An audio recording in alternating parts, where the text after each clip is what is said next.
All the main characters in Sons of Anarchy dealt with different tragedies, but they could always count on the rest of their brothers from the club.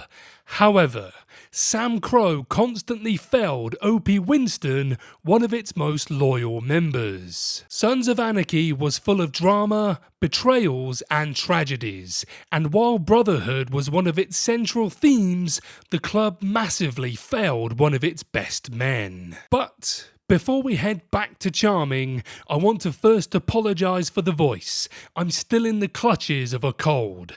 But I also want to say hello guys and gals, I'm Nick, and welcome to 30's Feedback. So, Harry Opie Winston was the son of Piermont Piney Winston, making him a legacy, and he was also Jax's best friend as they had known each other since they were kids. When viewers met Opie, he wasn't fully involved with the club anymore, but he was eventually pulled back into it.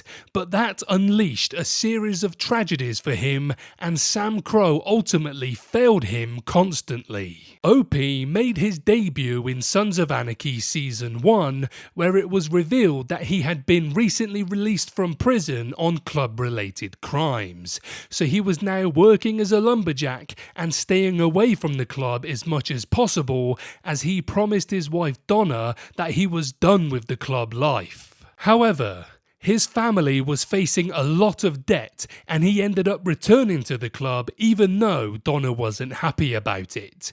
But later on in Season 1, Opie was set up by the ATF as a rat in order to bring SAMCRO down, and Clay fell for it. Clay ordered Tig to kill Opie. But that night, Opie changed places with Donna at the last minute, and it was her who was driving the car.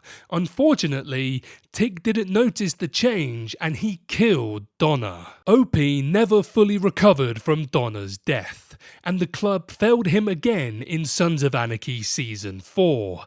In an effort to continue covering his involvement in JT's death, Clay confronted Piney, who had some letters that revealed Clay was responsible for JT's death.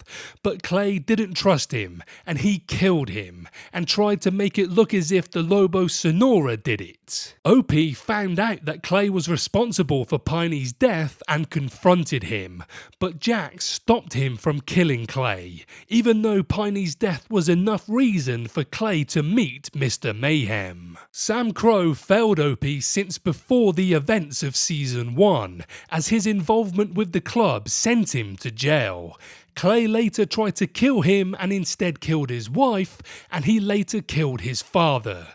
And none of these actions got the punishment they should have. And yet, after everything he went through and all the tragedies SAMCRO brought to his life, Opie sacrificed himself for Jax, Tig, Chibs, and the club in general. Opie stands as one of the best and most loyal members of the Sons of Anarchy club, but he also had one of the most tragic arcs and was constantly hurt by the family that should have had his back from the beginning. What do you guys think? Was Opie failed by the club? And should it have been someone else to sacrifice themselves in prison? Let me know below.